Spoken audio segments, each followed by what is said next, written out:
قبضة من أثر الرسول فنبذتها فكذلك سولت لي نفسي.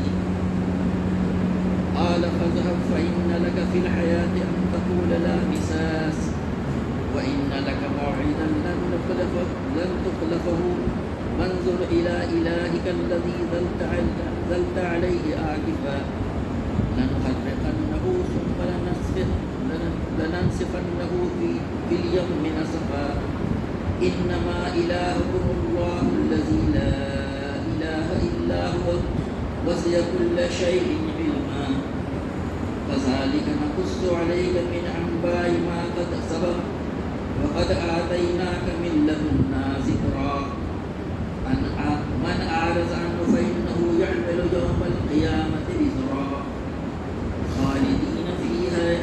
خالدين فيه وساء لهم يوم القيامة حمدا يوم ينفخ في الصور ونحشر المجرمين يومئذ زرقا يتخافتون بينهم إن لبثتم إلا أشرا نحن أعلم بما يقولون إذ يقول أمثلهم طريقة إن لبثتم إلا يوما صدق اللہ العظیم.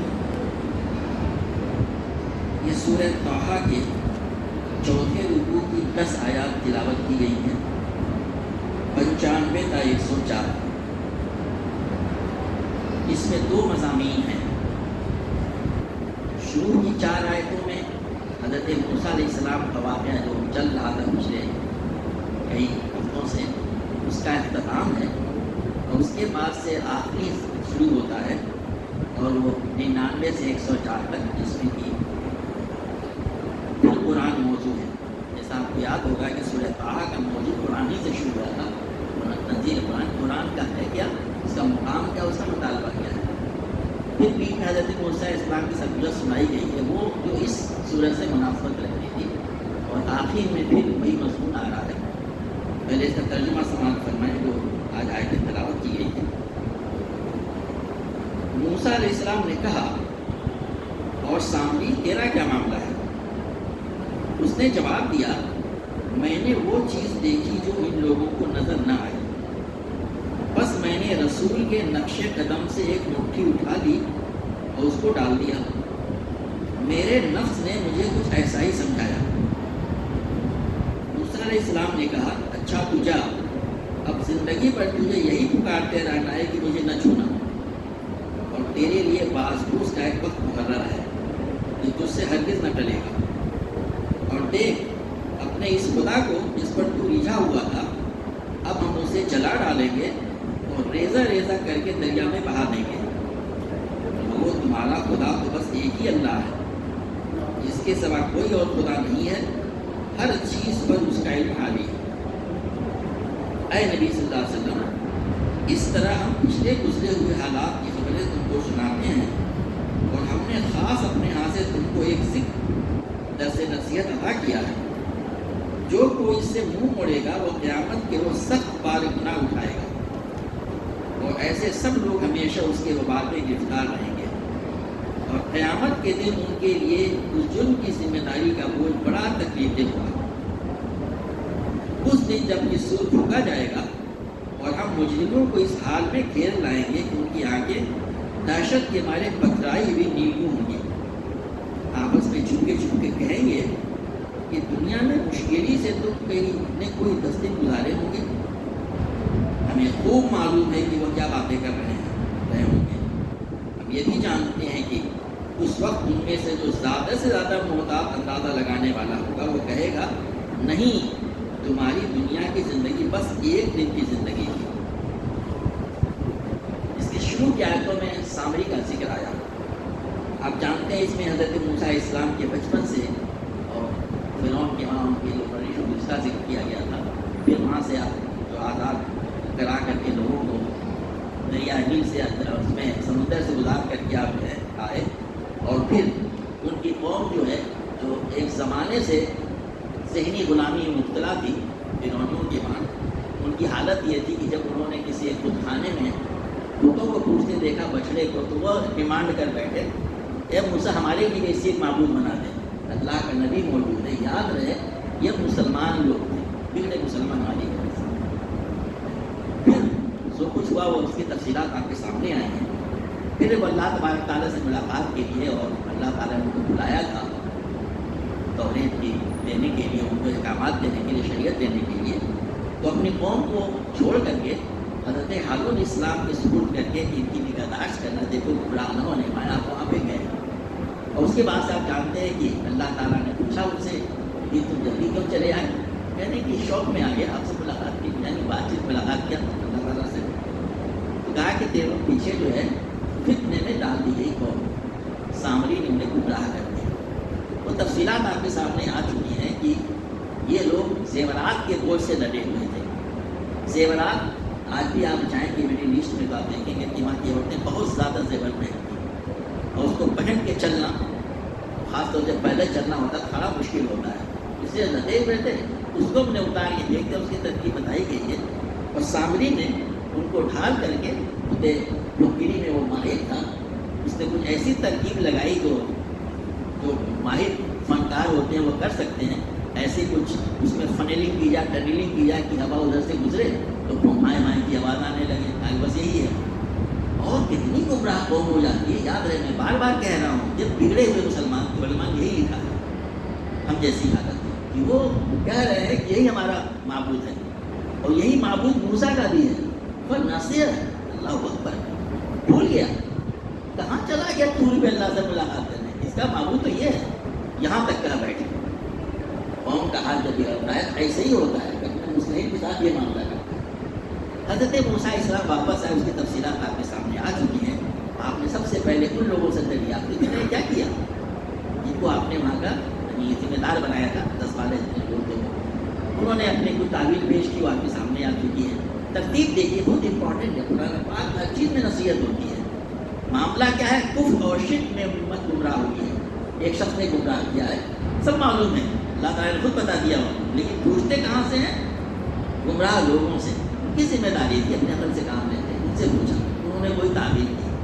پھر اپنے بھائی کی طرف متوجہ ہوئے، ان سے دریافت کیا غصے میں کتنے ہیں، داڑھی اور بال پڑ کے نوچ رہے ہیں. یعنی کہ دیکھا تم گمراہ کون ہوئی تو تم نے خیال نہ کیا، تو میرے پاس چلے آتے ان کو چھوڑ کر. بتایا جا چکا ہے کہ لوگ اندازہ لگاتے ہیں کہ 12-16 لاکھ کی آبادی تھی.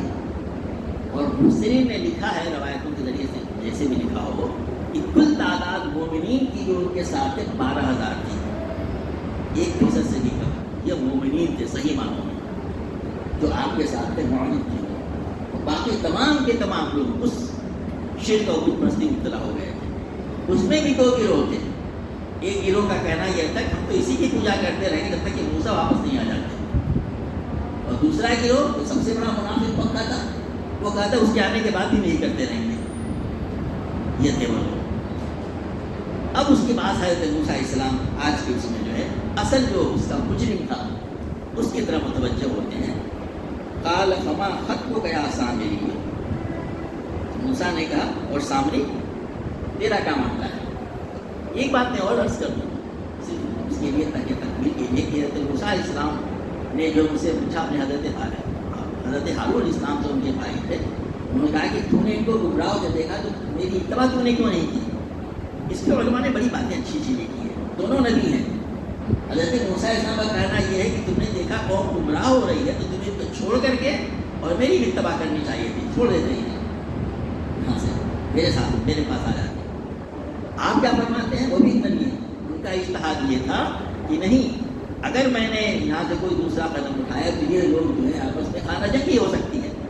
یہ 12,000 لوگ یہ بھی ساتھ آئیں گے، ہو سکتا ہے اچھا یہ لوگ چلے. جو بھی بات میں نے سورہ اعراف اس کی تفصیل ملتی ہے کہ اس میں حضرت صاحب کہتے ہیں کہ یہ تو میرے قتل کے دم پہ ہو گئے تھے. اس کے ایک نبی کے کون لوگ؟ اپنی قوم کے لوگ، کفار نہیں. اس معنی میں وہ لوگ ہو گئے تھے. اسی خیال سے میں نے کہا کہ جو ہے یہ قوم میں انتشار نہ پیدا ہو، اس کو انگیز کر لیا جائے جب تک موسیٰ صاحب واپس نہیں آ جاتے ہیں. آ جائیں گے 10-15 دن میں، جو بھی وقت لگاؤ، 40 دن یا 42 دن آنے جانے میں اس میں آ جائیں گے. تو علماء نے کہا ہے کہ دونوں کا اجتہاد تھا. یہ الگ الگ حضرت موسیٰ علیہ السلام کا اجتہاد تھا کہ نہیں چھوڑ کے آ جانا چاہیے تھا. ہارون السلام کا اجتہاد یہ تھا کہ نہیں، جو ہے وہ انتشار جو ہے وہ مناسب نہیں ہے اور اس کو انگیز کر لیا جائے چند دنوں کے لیے جب تک حضرت موسیٰ صاحب واپس نہیں آ جاتے ہیں. یہ بات ہمارے علماء نے لکھی، تفصیل بہت ساری آتی ہے. اب حضرت سامری سے پوچھتے ہیں کہ تیرا کیا معاملہ ہے؟ اس نے کیا بات بنائی؟ اعلیٰ بصور تو بیمار رب جب شروع بھی ہی فقبست قبضۃ من اثر رسول فنبذتها وكذلك سولت لي نفسی. ایک آیت میں اس کا جواب دے دیا گیا. اس نے کہا، اب محسنین نے لکھی ہے، اس نے بات بنائی. کیا بات بنائی؟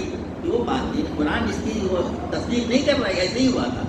بات یہ بنائی کہ جب حضرت جبرئیل اسلام تشریف لائے تھے، یعنی جب وہ پوری قوم ہوتی بحر احمر سے گزر رہی تھی، تو ان کے گھوڑے کے کیا کہتے ہیں اس کو، جو پاؤں سے سم سے، اس میں جو ہے سم سے جو ہے وہ اس کی مٹی جو ہے اس سے جو ہے اس نے دیکھا تھا کہ جہاں جہاں اس کا اس گھوڑے کا سم پڑتا تھا وہاں چیزیں جو گھاس وغیرہ ہوتی تو اس علاقے میں کہاں تو پیلی پیلی ہو جاتی ہے، ہری ہو جاتی ہے.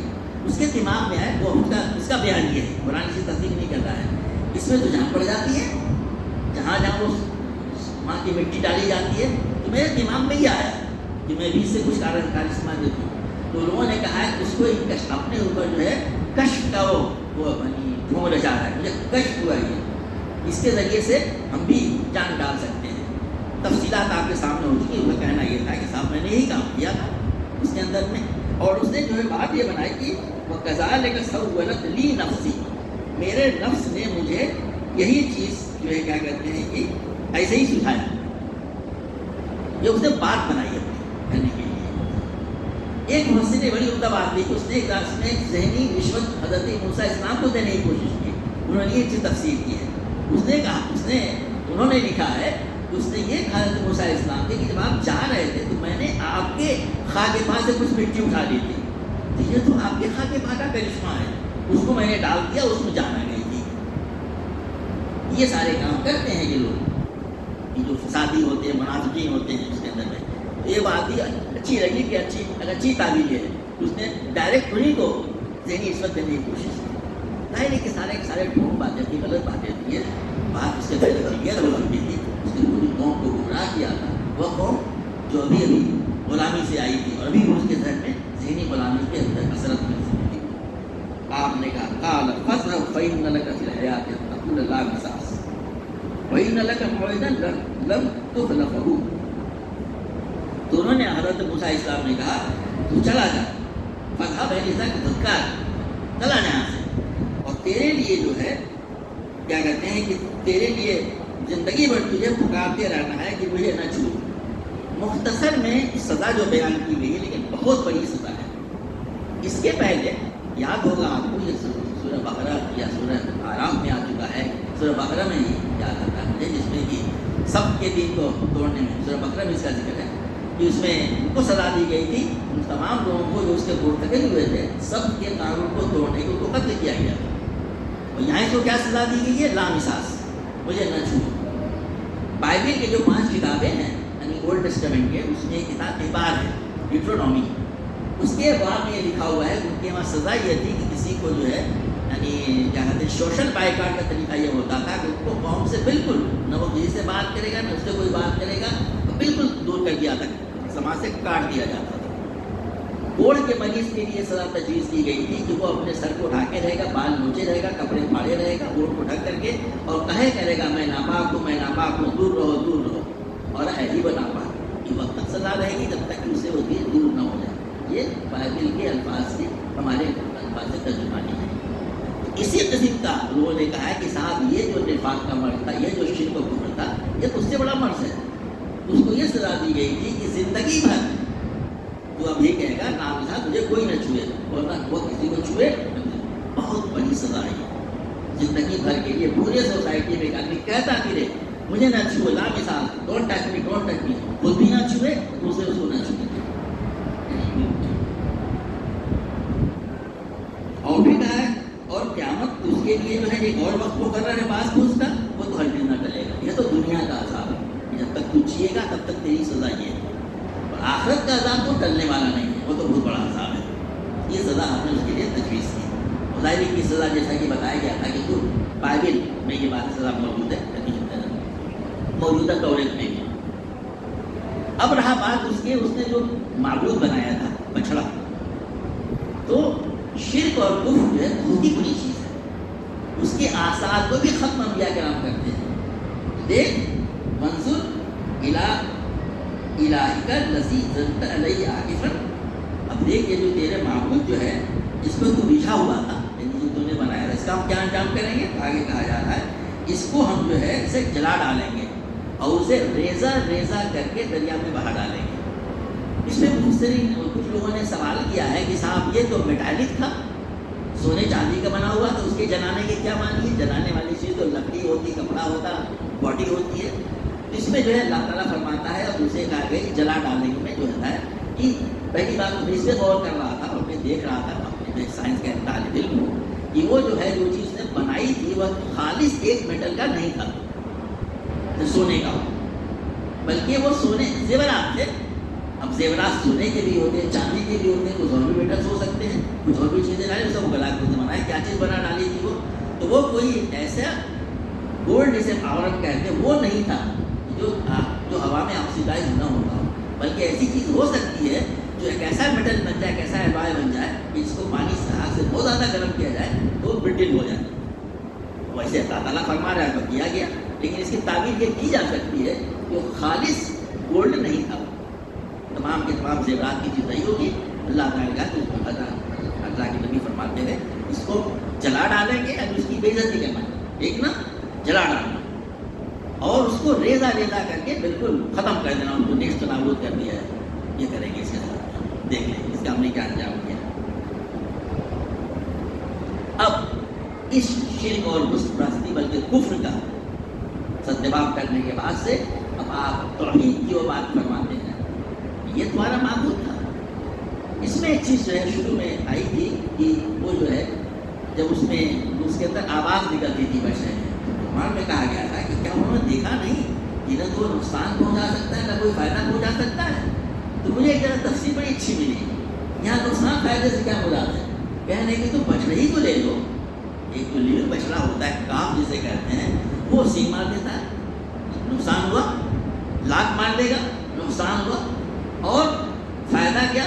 رہٹ میں ڈال لیجیے اس کو، جو زمانے میں ہوا کرتا تھا کہ رہٹ میں ڈال لیجیے، اس سے کلیاں چلا لیجیے، دو لیجیے. کہنے کی یہ بھی تو نہیں کر سکتا وہ کہ نقصان پہنچا دے، یا وہ نہیں، اگر اس کو خالص بچڑا مان لیا جائے تو وہ بھی نہیں کر سکتا تھا. یعنی زندہ بچڑا جو ہوتا ہے، جو لیونگ آرٹ ہوتا ہے، جو حیوان جسے کہتے ہیں، وہ بھی کسی کام کا ہوتا ہے. وہ بھی نہیں تھا. اتنی بات کو نہیں سمجھ میں آئی، اس کو معبود بنا بیٹھے تھے. تو اسی معبود کا یہاں پہ وہ حال کیا گیا کہ اس کو جو ہے توڑ کر کے، اس کو جلا کر کے، اس کے ریزے ریزے کر کے جلا دیا گیا. اب انما الہکم اللہ الذی لا الہ الا ہو، بے شک لوگوں تمہارا خدا تو بس ایک ہی اللہ ہے. الہکم اللہ، معبود ایک ہے، وہ کون ہے؟ اللہ ہے. جس کی تعریف بار میں بتائی جاتی کہ اللہ کون ہے، سورہ اخلاص میں جس کی تعریف بیان کی گئی. الذی لا الہ الا ہو، اس میں کتنا زور ہے. وَإِلَٰهُكُمْ إِنَّمَا، بے شک اے لوگوں تم لوگوں کا معبود بس ایک اللہ ہے. لا الہ الا ہوا، اس اللہ کے، اس معبود کے علاوہ کوئی دوسرا خدا نہیں اس کے علاوہ. یہ توحید خالص کا بیان کیا گیا ہے اور آگے اسی توحید کی تشریح کی گئی ہے. وسع کل شیء علما، اور اس ہر چیز پر اس کا علم حاوی ہے. علم، آدمی کسی کو شریک کیوں بنائے؟ اس کو کسی کی ضرورت ہوتی ہے. اللہ تعالیٰ کا علم ہر چیز پہ حاوی ہے، وہ سب کچھ جانتا ہے، سب کچھ سنتا ہے، سب کچھ دیکھتا ہے. تو ضرورت ہے کسی کو اپنا شریک بنائے، کوئی ہیلپ کے لیے آئے، اس سے دعا مانگی جائے. اسے بات کو مجھے کہا گیا ہے کہ اس میں اللہ تعالیٰ کس صفت کا بیان کیا ہے علم کے بارے میں، کیونکہ آگے ابھی نصیب آ رہا ہے اللہ کے علم کا. اس کا علم ہر چیز پہ حاوی ہے، اس کے لیے کسی اور کے شرکت کرنے کی ضرورت نہیں ہے. تو وہ تمہارا معبود ہے. توحید خالص جو ہے اس کی دعوت یہاں پہ دے کے اس بات کو ختم کیا، اس حصے کو ختم کیا گیا حضرت موسیٰ علیہ السلام کے واقعے. اس میں بڑے سارے اسباب ہیں، اس کا حدیث بیچ بیچ میں آتا ہے حضرت موسیٰ علیہ السلام کے واقعے میں کہ قوم جب گمراہ ہوتی تو کیسے کیسے گمراہیاں آتی ہیں. اللہ تبارک و تعالیٰ کس طریقے سے اپنے انبیاء کرام کی، اپنے خاص بندوں کی مدد کیا کرتا ہے. یہ اس وقت کے لیے بتایا گیا تھا، مکے کے قریش کو بتایا گیا، اور قیامت تک کی یہی بات ہے کہ اللہ تبارک و تعالیٰ اپنے نیک و صالح بندوں کی ایسے ہی مدد توحید خالص پہ ہمیں عامل ہونا چاہیے. اب جیسا کہ ابھی ذکر کیا گیا تھا اگلی 6 آیتوں میں قرآن پھر جو ہے وہی موضوع پلٹ کے آ رہا ہے جو اس سورہ کا موضوع ہے. فرمایا جا رہا ہے فَذَلِكَ نَقُصُّ عَلَيْكَ مِنْ أَنْبَاءِ مَا قَدْ سَبَقَ وَقَدْ آتَيْنَاكَ مِنْ لَدُنَّا ذِكْرًا. اے نبی صلی اللہ علیہ وسلم اس طرح ہم پچھلے گزرے ہوئے حالات کی خبریں تم کو سناتے ہیں اور ہم نے خاص اپنے ہاں سے تم کو ایک ذکر یعنی درس نصیحت عطا کیا ہے. یہ جو واقعہ بیان کیا گیا ہے پچھلے قوم کا خاص طور سے دوسرا اسلام کا کہا گیا کہ ہم اس لیے تم کو سناتے ہیں تاکہ معلوم ہو جائے کہ ہم اپنے رسولوں کی اور اس کے زمانے کے دوسرے لوگوں کے جو مخالفین ہوتے ہیں ان کے ساتھ کیا معاملہ کرتے ہیں اور کیا معاملہ بھی لوگوں کے سامنے کریں گے. اور خاص طور سے نبی صلی اللہ علیہ وسلم تم کو ہم نے یہ ذکر نصیحت دکھائی. تو ذکر کیوں کہا گیا ہے؟ ذکر کئی معنوں میں. ایک معنی یہ ہے کہ اس میں پچھلے تمام قوموں کے واقعات کو اللہ تعالیٰ نے وہ چیزیں باتیں بیان کی ہیں جو بتانا ضروری تھی. جیسا اس سے پہلے ذکر کیا عرض کیا جا چکا ہے کہ موجودہ ٹیسٹمنٹ وغیرہ میں جو تفصیلات ملتی ہیں واقعات کی بہت زیادہ تفصیل سے ملتی ہے. قرآن پاک ان کے ضروری اجزاء کو بیان کرتا ہے, ان کی آگاہی کرتا ہے. پھر اللہ تعالیٰ نے اس قرآن پاک میں نبی کریم صلی اللہ علیہ وسلم کو ذکر اس لیے کہا ہے کیونکہ اس میں جو چیز ہمارے اندرون میں ہے اللہ واحد ہونا چاہیے, اسی کی بندگی کی جانی چاہیے, اسی کی یاد دہانی ہے, تذکیر ہے, ریمائنڈر ہے. اس لیے اس کو ذکر کہا گیا ہے. تو کہا جا رہا ہے جب یہ قرآن موجود ہے اور ہم نے آپ کو یہ نصیحت ادا کیا ہے. اب کہا جا رہا ہے اس کے بعد کوئی معاملہ کیا کرنا چاہیے, اس کو آدمی اس پر ایمان لائے اور اس کے عقیدے توحید پہ عامل ہو, عقیدہ بھی اس کا ہو, اس پہ عمل پیدا بھی ہو. من اعرض عنہ, جو کوئی اس سے منہ موڑے گا. اس وقت مکہ کے قریش مخاطب تھے اور دوسرے جو لوگ تھے, لیکن یہ کامن ہے ہمیشہ یہ من اعرض عنہ, جو کوئی اس سے منہ موڑے گا, اس قرآن پاک سے منہ موڑے گا. ایک آدمی عقیدتاً منہ موڑتا ہے, دوسرا آدمی عملاً منہ موڑے, وہ بھی اس میں شامل ہے. من اعرض عنہ فإنه يحمل يوم القيامة وزرا, تو قیامت کے روز سخت بارے گناہ اٹھائے گا, بوجھ اٹھائے گا. محسن نے لکھا ہے کہ جس طریقے سے مسافر ہوتا ہے, چھوٹا موٹا بھی بوجھ ہوتا ہے, چلنا پڑ جائے 1 کلومیٹر تو بہت بھاری محسوس ہوتا ہے. اور اس زمانے میں تو سارا کا سارا سفر ہی پیدل ہوتا تھا, پیٹ پہ ہوتا تھا, تو بوجھ ہوتا ہے اس طریقے سے. تو گناہوں کا بوجھ بھی ہوگا, بہت بڑا گناہوں کا بوجھ جو اس قرآن سے, اس ذکر سے اعراض کرے گا. اس وقت جیسا میں نے ابھی ذکر کیا کفار مکہ قریش مکہ اس سے مخاطب تھے. قیامت کے لیے وہ تمام لوگ کوئی بھی ہو جو اس ذکر سے اعراض کریں گے, عقیدتاً بھی, قولاً بھی اور عملاً بھی, سب اس کو کسی نہ کسی درجے میں شامل ہیں. کہا کہ وہ قیامت کے روز بہت بڑا گناہ کا بار اٹھائے گا. خالدین فیہ وسعلہم یوم القیامۃ الا, ایسے سب لوگ ہمیشہ اس کے وبال میں گرفتار رہیں گے, ہمیشہ اس میں وزن میں اس گرفتار رہیں گے جو کام یہ کرے گا. تو اس قرآن پاک کے تعلق سے آخرت کی آگاہی کرائی گئی ہے کہ آج اس دن سے ڈرے. وہ کیا ہے, ابھی اس کا ذکر آگے آ رہا.